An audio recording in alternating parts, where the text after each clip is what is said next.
Now we're at Deuteronomy 33, verse 1. I want you to read with me. And this is the blessing wherewith Moses, the man of God, blessed the children of Israel before his death. And he said, the Lord came from Sinai and rose up from Seir. Seir is Edom. Unto them he shined forth from Mount Paran. And he came with 10,000s of saints.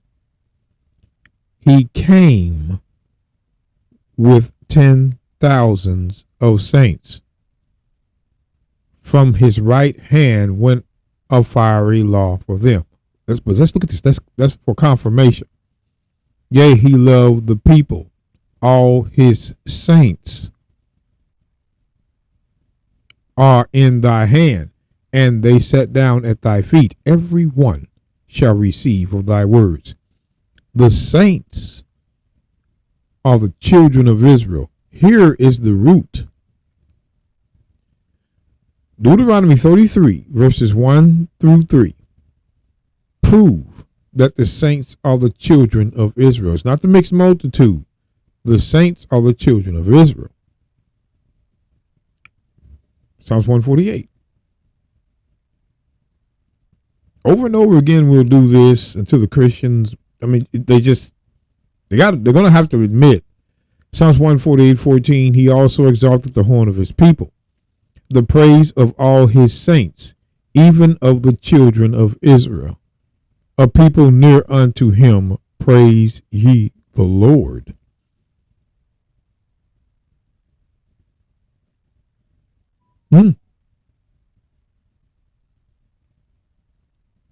Chapter and verse.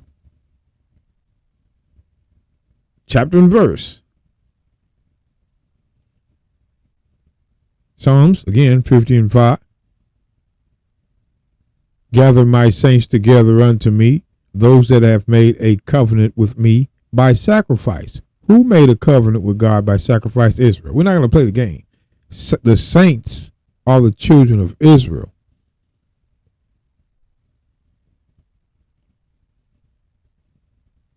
They're a people. The saints are a people. A people. So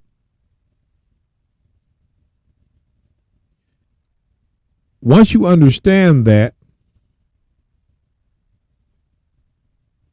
once you grasp that,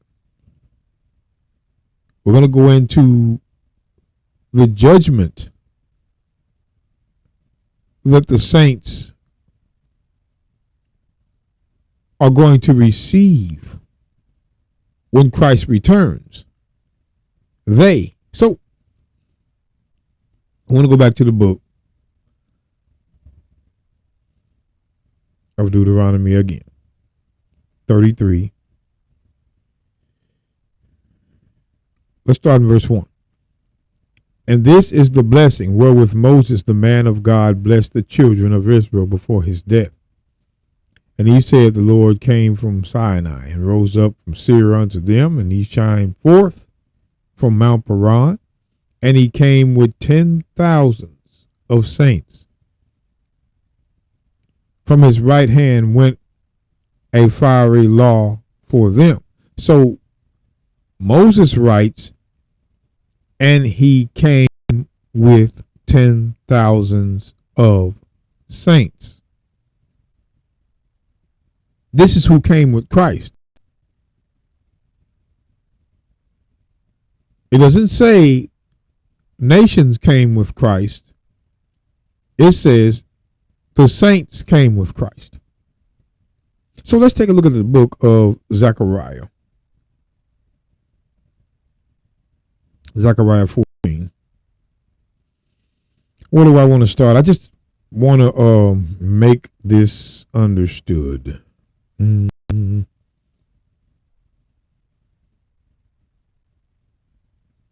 Okay. Zechariah 14 and 4. And his feet is Christ, shall stand in that day upon the Mount of Olives, which is before Jerusalem on the east. And the Mount of Olives shall cleave in the midst thereof toward the east and toward the west, and there shall be a great valley, and half of the mountain shall remove toward the north, and half of it toward the south. So it's four-way split. But let me show you.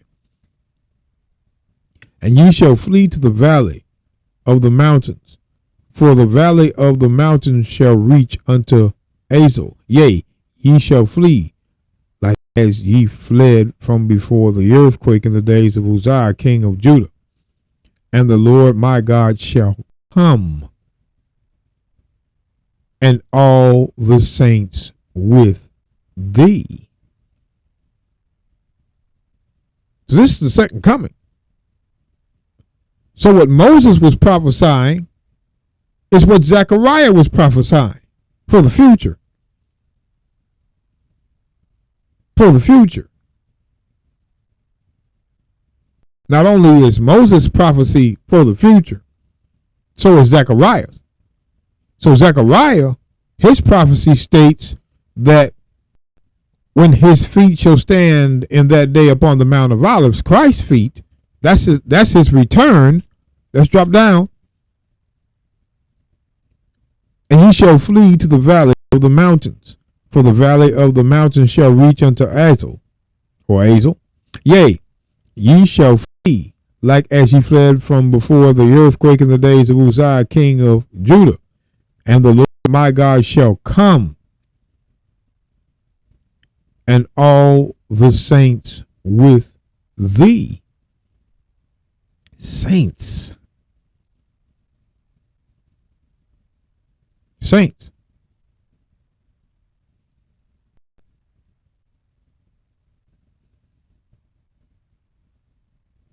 That's why it says, look at this. And it shall come to pass in that day that the light shall be clear and not dark. This is another day. We're showing this is the second coming of Christ. But it shall be one day which shall be known to the Lord, not day nor night, but it shall come to pass that at eventime it shall be light. That means it's not going to get dark. We're showing you the time frame here. This is the second coming. Second coming. And who is coming with Christ? The saints. Note.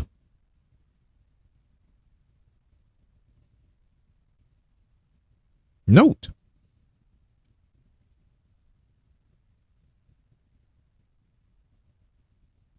Now let's look at this. 1 Thessalonians chapter 3.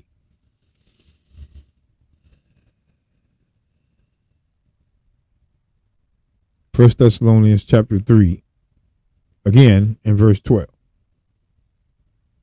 It says, and the Lord make you to increase and abound in love one toward another, and toward all men, even as we do toward you.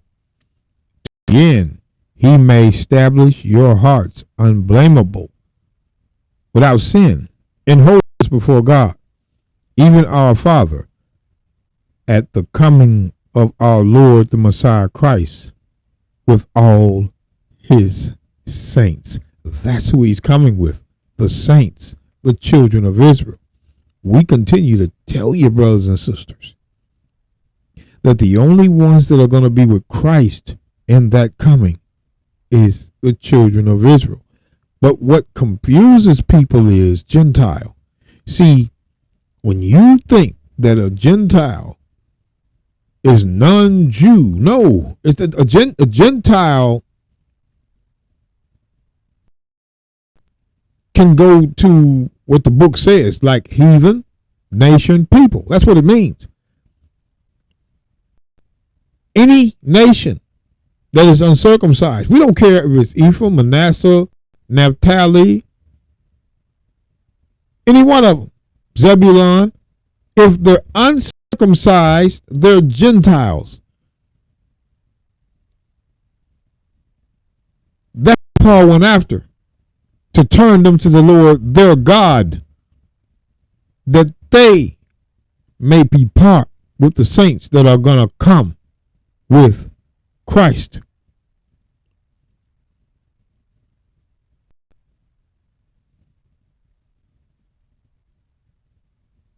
This is a consistent pattern. So we go to Jude. Let's go to Jude, the book of Jude. Let's look at the book of Jude, chapter 1. Well, it's only one chapter. That's why I said chapter 1. But Jude, chapter 1.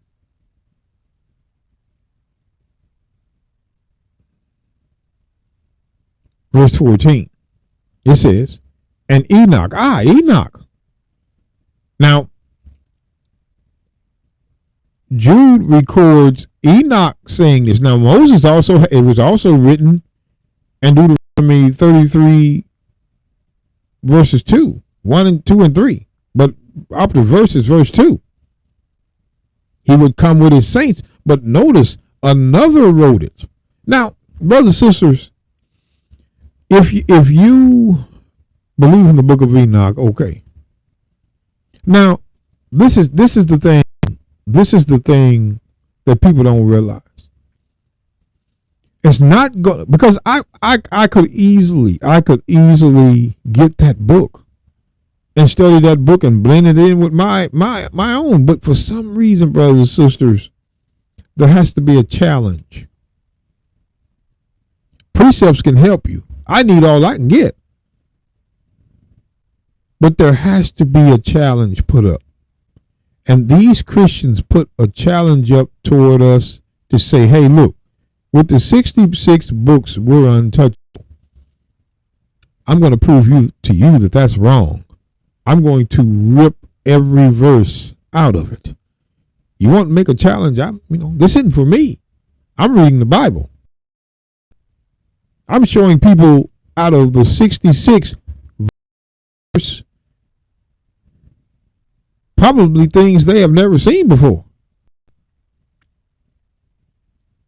If it's verses, brothers and sisters, you have never seen before, copy them down, recite them, memorize them, because you're going to need them. Jude 1:14, and Enoch also, the seven from Adam, prophesied of these, saying, behold, the Lord cometh with 10,000 of his saints. How many times you got to see the Lord is coming with 10,000 of his saints? He's not coming and anybody from any nation that believes on Christ is going to be with him, which is other nations.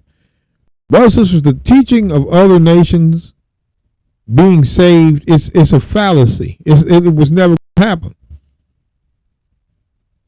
If you take the Christian from verse to verse to verse and follow them, I don't care 50, 60, 70, follow them to every verse. We got to answer for it because we know the word in the verse that's key. While they try to skip over it, we're going to go look at it. That's how we know who the saints are. By the book, there is not one Christian that could prove that anybody aside Israel was a saint. They cannot do it. With the words, they can't. They got to try to manipulate a verse like 1 Corinthians 1 and 2, called to be saved. Come on, that's not, no. That's something, the Negroes that used that ran to the white man because they didn't know it. They hit the button on commentary to see what he would say. And that's the verse they came up with. And it's not sure. When you look at let's see the book of Acts, chapter 9. Acts chapter 9, verse 13. Then Ananias answered, Lord, I have heard by many of this man, how much evil he hath done to thy saints at Jerusalem, which means the Jews were the saints. You know why the Jews were the saints? Because of Hosea. Again, it was already prophesied. Hosea 11, verse 12. Ephraim, which is the northern kingdom, compasseth me about with lies, and the house of Israel with deceit. But Judah Judah yet ruleth with God and is faithful. Judah is faithful. Judah is faithful with his saints. Ephraim, they were the saints as well, but Judah remained faithful of the saints. So in the time of Christ, there was more Jews than northern kingdom, because northern kingdom was scattered far off. See, that's what people don't realize. When the Bible says far off, what do you think it means? Down the street? No. We're talking about far across the world, the earth. I would use the term earth, the planet. We continue to see, brothers and sisters, whether Ephraim is out, Judah stayed, the saints were the 12 tribes of Israel. Look, saints, Ephraim is a people, Judah is a people, saints, people, and they're gods, the children of Israel. That's who those saints are.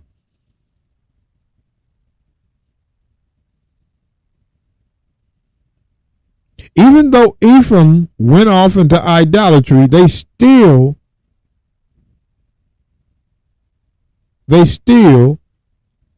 can be in the calling of the saints, because they were the people, they were the saints. You got to realize, not a people means Gentiles. So if Ephraim became, now when you look at this in the book of Isaiah, easily the book of Isaiah, chapter 7, verse 8. For the head of Syria is Damascus, and the head of Damascus is Rezin. And within 65 years, 65, shall Ephraim be broken, that it be not a people. Ephraim would be not a people. Ephraim would be not a people. Ephraim.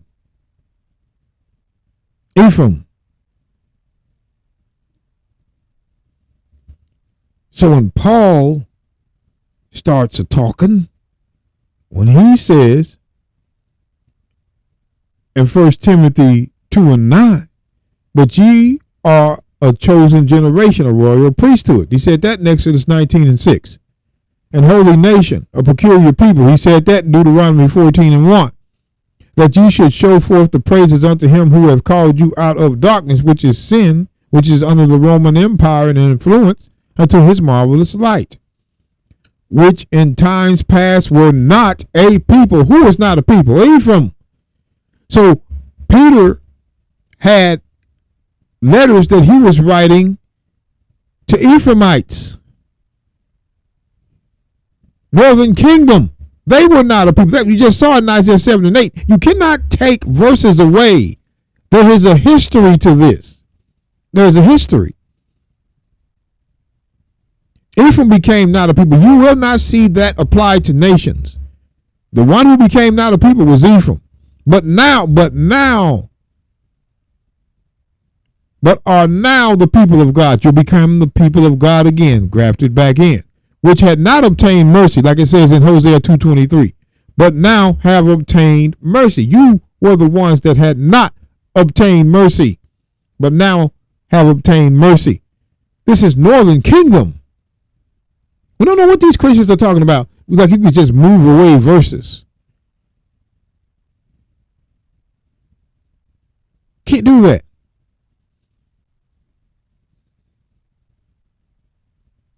Can't do that. And of course, let's go back. Jude.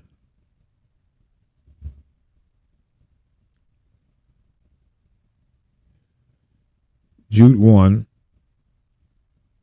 verse 14.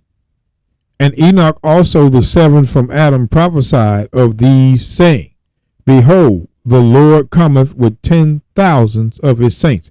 Now when he comes, now we read this in the book of Deuteronomy 33, verse 2. He shall come with his saints. Zechariah 14:5. He shall come with his saints. 1 Thessalonians 3:13. He will come with his saints. Now let me do it right. Deuteronomy We're going to read all of them. Deuteronomy 33, and then we're going to come right back to Jude. I'm just going to, Deuteronomy 33 and 2. And he said, the Lord came from Sinai and rose up from Seir unto them. He shined forth from Mount Paran, and he came with 10,000s of saints. He came with 10,000s of saints. From his right hand went out a fiery law for them. We're going to see what that means as we go on. So let's look at this. Zechariah 14 and 5. And ye shall flee to the valley of the mountains. For the valley of the mountains shall reach to Azael. Yea, ye shall flee, like as ye fled from before the earthquake in the days of Uzziah king of Judah. Pay attention now. And the Lord my God shall come, and all the saints with thee. Again, you're seeing that the saints are coming with him. They're coming.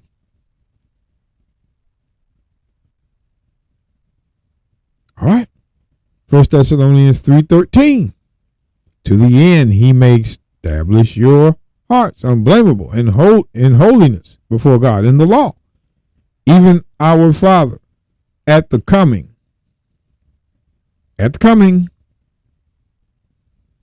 of our Lord the Messiah Christ with all his saints. There it is. This is the third verse. He's coming with his saints. Here's the fourth. And Enoch also, the seventh from Adam, prophesied of these, saying, behold, the Lord cometh with 10,000s of his saints. Now we're going to see what they're going to do.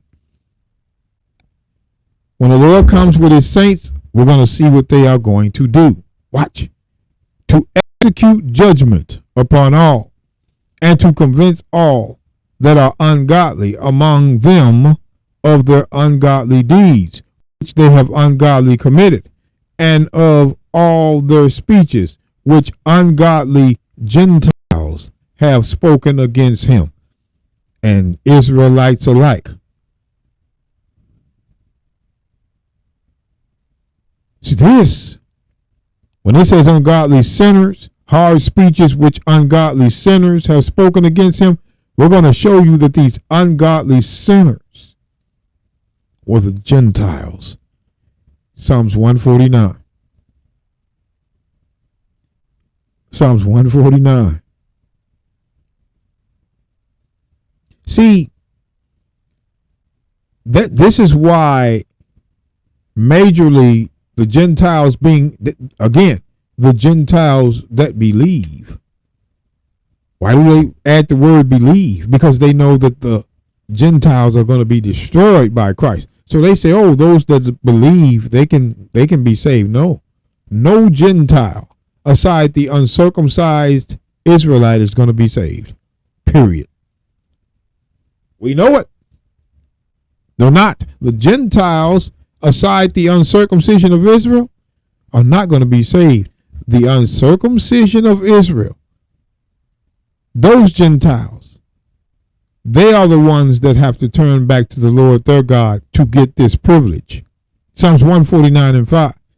Let the saints be joyful in glory. Let them sing aloud upon their beds. Let the high praises of God be in their mouth, and a two-edged sword in their hand. To execute vengeance upon the heathen. That's why we're saying that ungodly sinner was the heathen. The heathen. Psalms 149 is Israel putting the heathen in slavery under Christ. Here it is. To execute vengeance upon the heathen and punishments upon the people. When it says and punishments upon the people, let me show you who the people are. See, when it says and punishments upon the people, let's go back to Psalms 2 and 1. Remember, Psalms 2 and 1. Look at this. We were telling you, wicked Israelites that join in under Esau are going to be judged right along with Esau. What? Watch. Look at this. Psalms 2 and verse 1. It says, why do the heathen rage? Heathen rage. And the people imagine a vain thing. You see, why do the heathen rage? And as well as the people. The people here that imagine a vain thing is Israel, the wicked of Israel. Not the lawkeeper of Israel, the wicked. That's why it says, the kings of the earth set themselves, and the rulers, who are these rulers? Take counsel together against the Lord and against his anointed, saying. So you have the kings of the earth, which are the Gentiles, the other nations. And then you have the people. We're going to prove to you that these people were Israelites that were right alongside the heathen.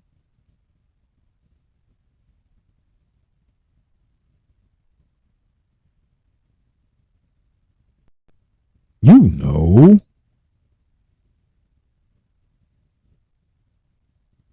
Easy to see. These that keep Sunday, Easter, Christmas, they're alongside of these Caucasians, these Edomites.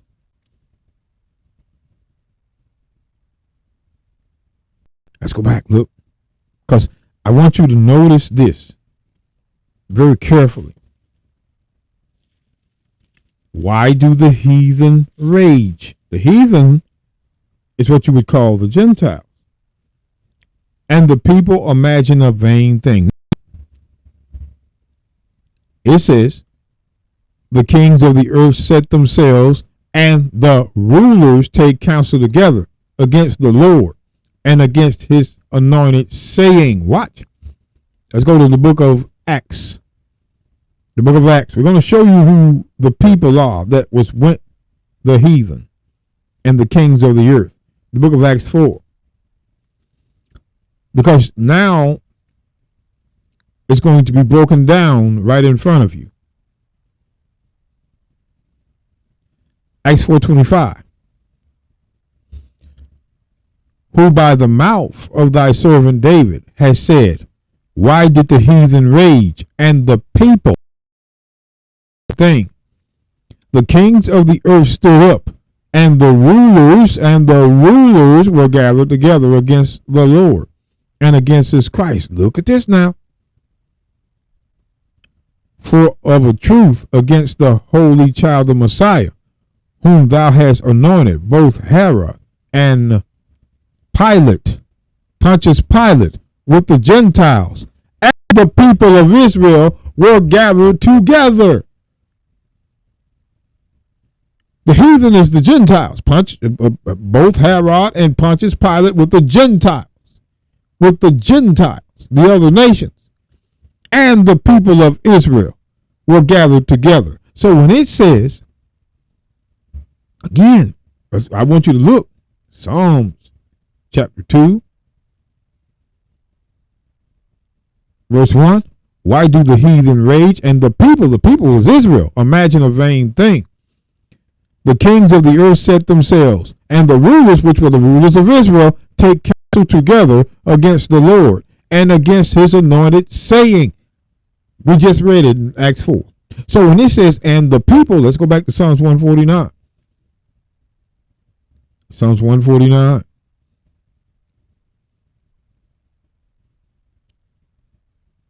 Psalms 149.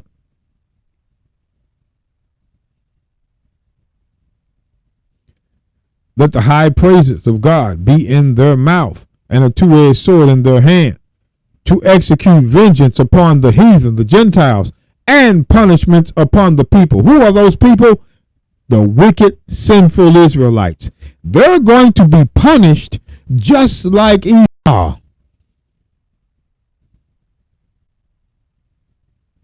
They're going to be punished just like Esau.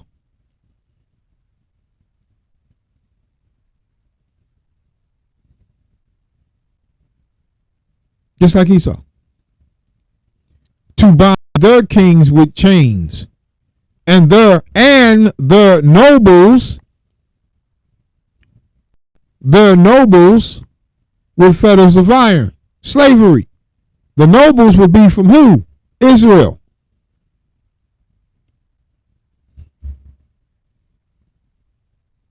To execute upon them the judgment written. This honor have all. Praise ye the Lord. Look at what you're reading.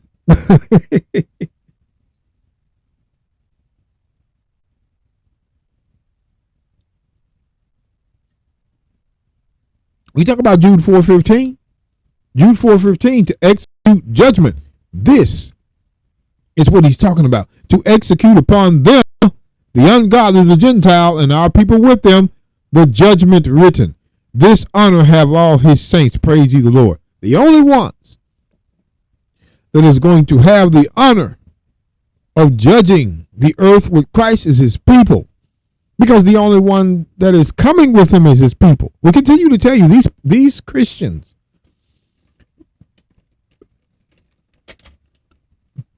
our Negroes that side with Esau with this, oh, the nations can be saved.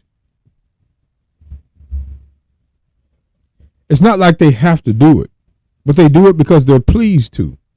They just like lying. They like to lie. When it comes down to the Lord and his coming, when he gets to Jerusalem and he touches down in Jerusalem as he gathers his people, the only other feet besides his that's going to be in Jerusalem is the saints. Well, we're going to continue to prove it to you. And with that, all praises, brothers and sisters. Just a little something I was thinking about. I'm your host, the Apostle Reuben of IUPR Bible Radio, podcasting out of Little Rock, Arkansas. May God be with us in these end times. One love and peace.